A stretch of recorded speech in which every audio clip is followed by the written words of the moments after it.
your host, DarkwingDubb.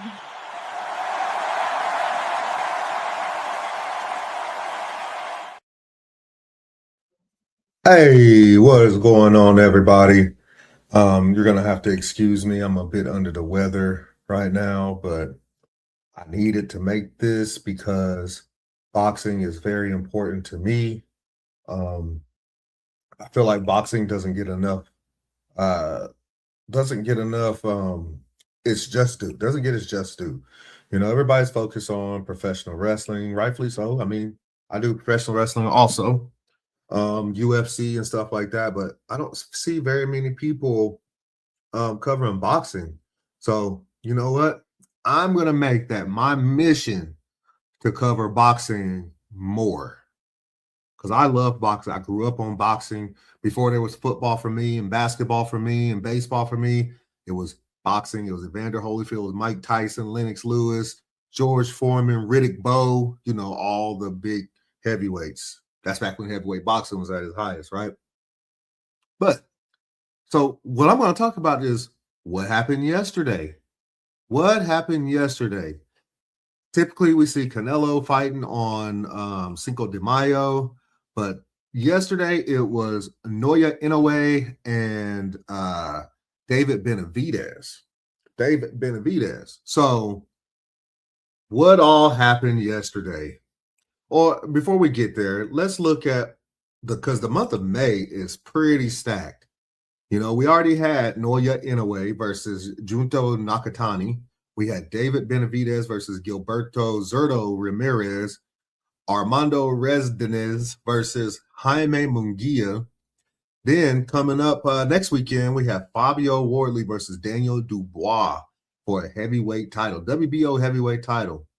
May 16th, we have Keyshawn Davis versus Nahir Albright Part 2. May 23rd, we have Alexander Usyk versus Rico Verhoeven for the WBC and the Ring Magazine heavyweight titles. That card will also feature Hamza Sheraz versus Alan Bigic. Also, we have females going that night too. Mizuki Haruta versus Mai Solomon. May 30th, we have the return of Dimitri Bivol versus Michael Eifert. And in May 30th, also will feature Oshaki Foster versus Raymond Ford. And we also get the return of Amanda Serrano versus Cheyenne Hansen. This is all presented by Jeddah Season. I get it. It's the Saudis. But they are the ones right now that are pushing all these big fights. I mean, the reason why we got Canelo versus Crawford was because of the Saudis. So, I mean, shout out to the Saudis for making these big fights happen. So, we're going to start out like this. If you were up at 4 or 5 o'clock in the morning, you got to see Inoue versus Junto Nakatani. This fight was back and forth, but it's that old saying, never leave it up to the judges. And Naoya Inoue ends up beating Junto Nakatani in the Tokyo Dome by unanimous decision. It was a good back and forth, but I think we all just knew that Naoya Inoue was going to win this fight. But interesting enough, it looks like the Saudis are trying to push for a specific fight, and it's a fight that we've all been looking for. And I hope it does happen. Turkey Al-Ashik is pushing for Inoue versus Bam for an undisputed fight in January in Japan. The one thing I wish they would do with Naoya, because the last 2-3 years or so, he hasn't fought outside of Japan. So why don't we get him to Vegas? Why don't we get him to Los Angeles, New York, somewhere like that? Get him out of his comfort zone because everybody else is leaving their comfort zone to go fight him. Bam is a champion too. So why can't they set up somewhere, maybe Saudi Arabia? You know, Inoue has got to get out of his comfort zone eventually. It's just not going to happen according to Turkey Al Sheikh. They're planning for January. But I hope we get this match to happen.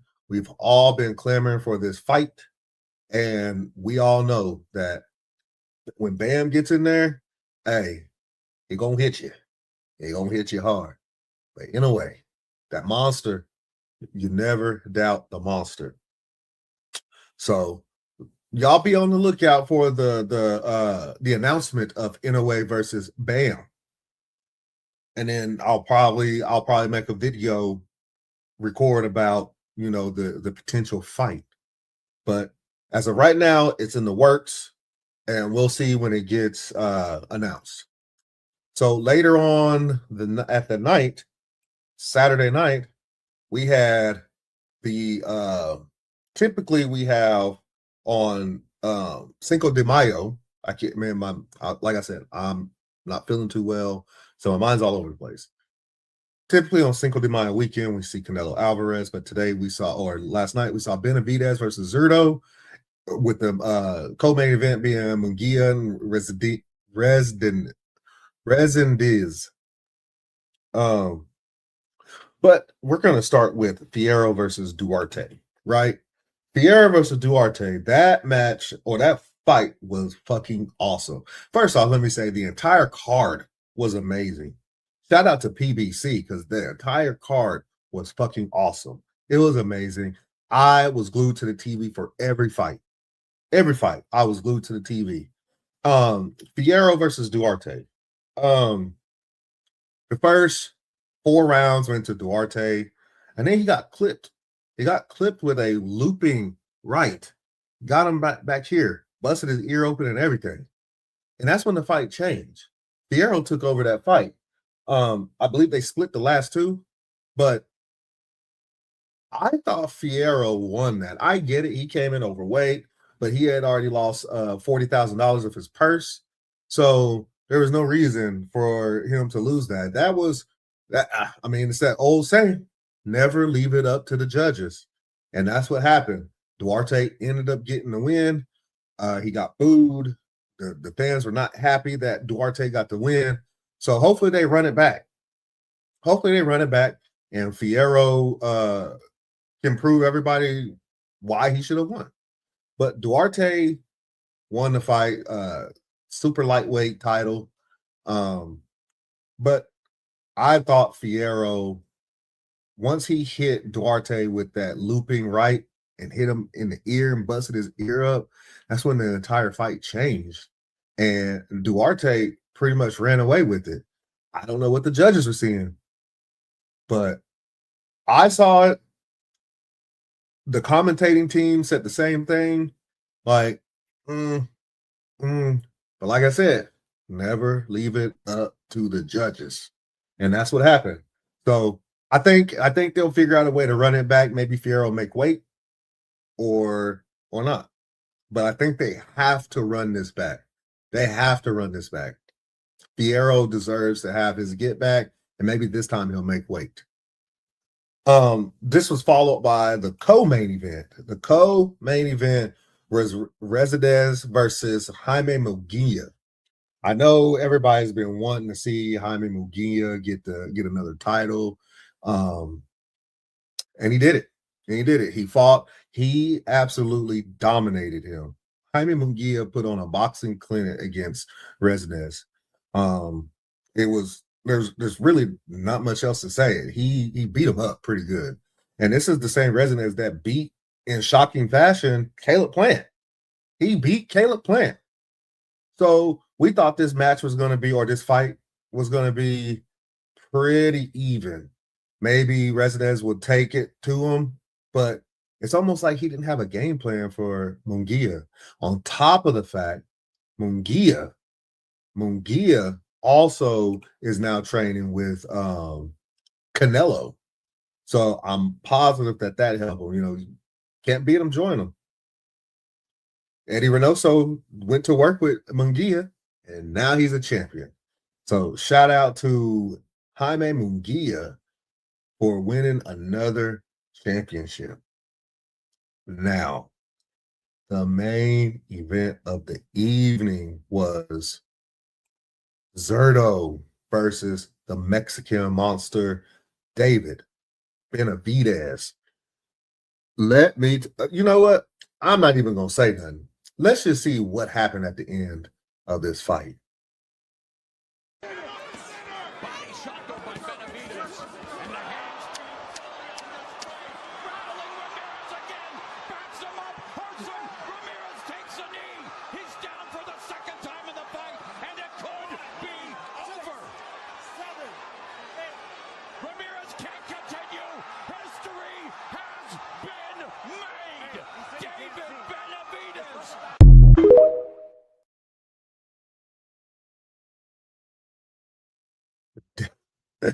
David Benavidez showed why he is the Mexican monster. He absolutely beat up Zerto. He whooped his ass around that ring. Zerto had his moments, but by the time he had his moments, hey, you could see the hand speed. And people were wondering, is his power gonna be able to go with him to cruiserweight? I think that answered the question. Is the speed, y'all saw it, is the speed gonna go with David to cruiserweight? I think it did. I don't know about y'all, but I think it did. So people thought that Zerto was going to beat up the body because Zerto is a damn good body puncher. But at the end of the day, he didn't have a chance to get anything off. Like, bro, David was on his ass. Bell rung, it was belt to ass. It was belt to ass. And you know, everybody that knows me knows that I am a huge Terrence Crawford fan. I am a huge Terrence Crawford fan. But Terrence Crawford's retired. Hey, David Benavidez is that guy. Now, history was made super middleweight, light heavyweight, and now cruiserweight. 3-weight world champion, the first Mexican to do so. Super middleweight, light heavyweight, and now cruiserweight champion. This dude is on his way to being an all-time great. If he's not already in the all-time great list, but he's only 29. He's gonna have plenty of fights left to show what he can do. But to have that as your resume, hey, to me, if I were to put my top 3 on the pound for pound list, the top 3 would go like this. You cannot sleep on Alexander Usyk. After what he did back to back with Anthony Joshua twice and Tyson Fury twice. Now that Terrence Crawford is gone, you have to put Alexander Usyk at number 1. He is the pound for pound champ. I don't think there's any way that you can think about putting anybody else over the like. I get it. Naoya Inoue is doing his thing, but I mean, what Usyk was doing and what the kind of streak that he's on with beating these heavyweights, mind you, he's a smaller heavyweight too. He's beating these career heavyweights. He started at middleweight just like David Benavidez did. And then he went to light heavyweight, then he went to cruiserweight, and now he's a heavyweight. Hey, Alexander Usyk deserves his flowers, and he deserves to be number 1 on the pound for pound list. Now, this is where it gets tricky because it's going to be out of Naoya Inoue and David Benavidez. Maybe I'm a prisoner of the moment. I don't know. But the way David Benavidez is beating some of these fighters, like, he's making easy work out of these fights. Zerto was supposed to be his toughest fight, and he made it look easy.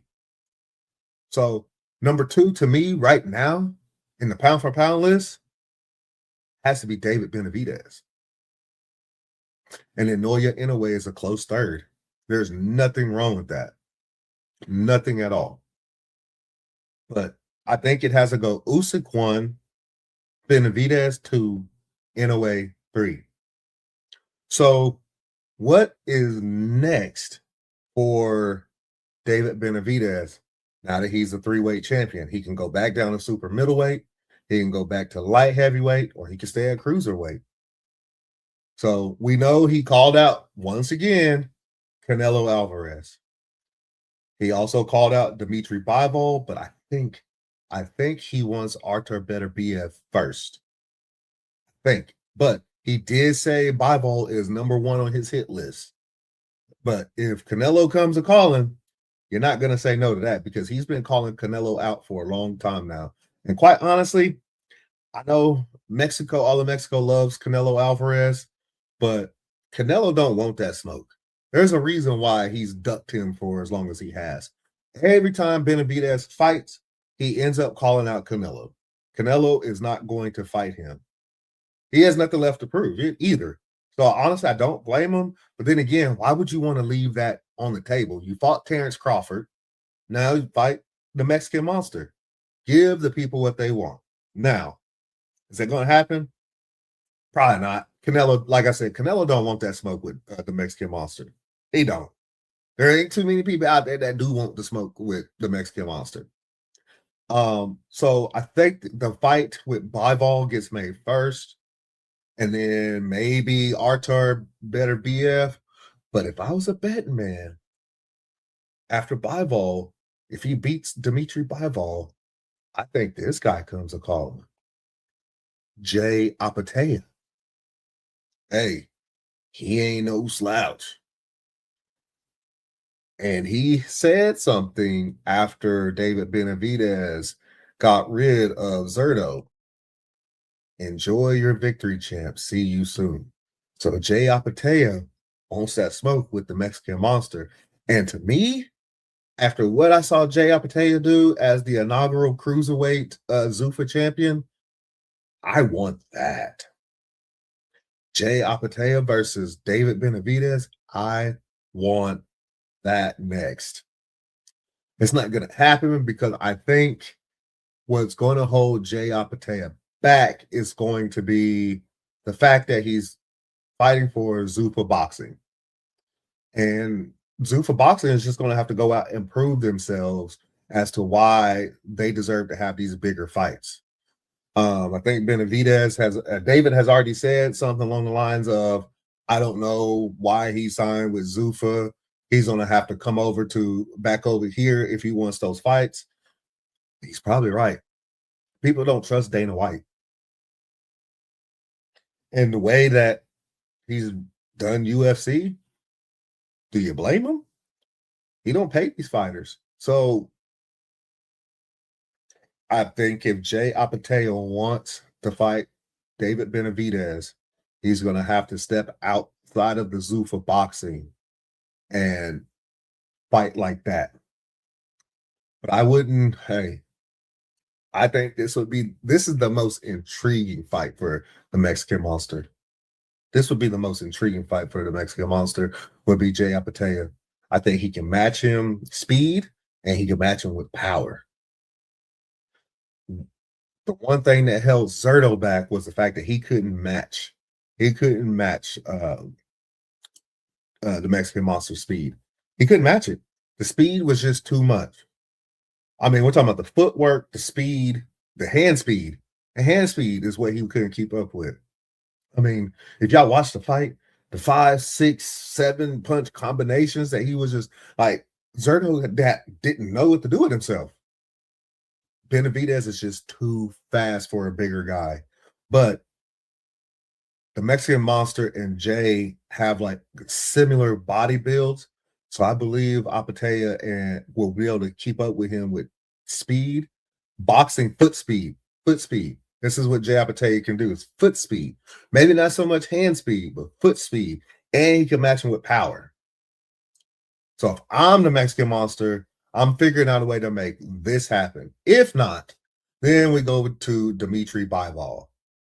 But hey, I am now a huge David Benavidez fan. I've always been a fan of his, but all my money always went towards Terrence Crawford. But Crawford's gone. Benavidez steps in my number one spot. My number one spot belongs to David Benavidez. And I don't see anybody beating him anytime soon. Not anytime soon. I think he beats Jay Apatea. I think he beats Bivol. And I think Artur Beterbiev might be just a tad bit too old for him now. And we all know that Canelo don't want that smoke. Canelo, stop ducking Benavidez and give the fans what they want. We've wanted this fight for years and years and years now, and you've been ducking it.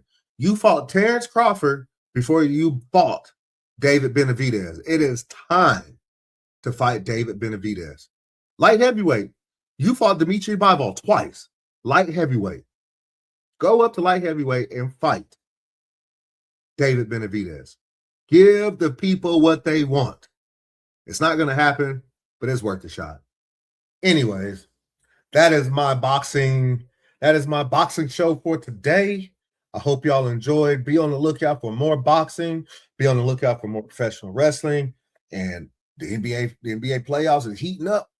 And y'all make sure to go over there and like and subscribe to DarkwingDubb on all the platforms you see down there. Y'all go over to the Ring Ropes and Turnbuckle podcast and show us some love over there. But until next time, your boy DarkwingDubb out.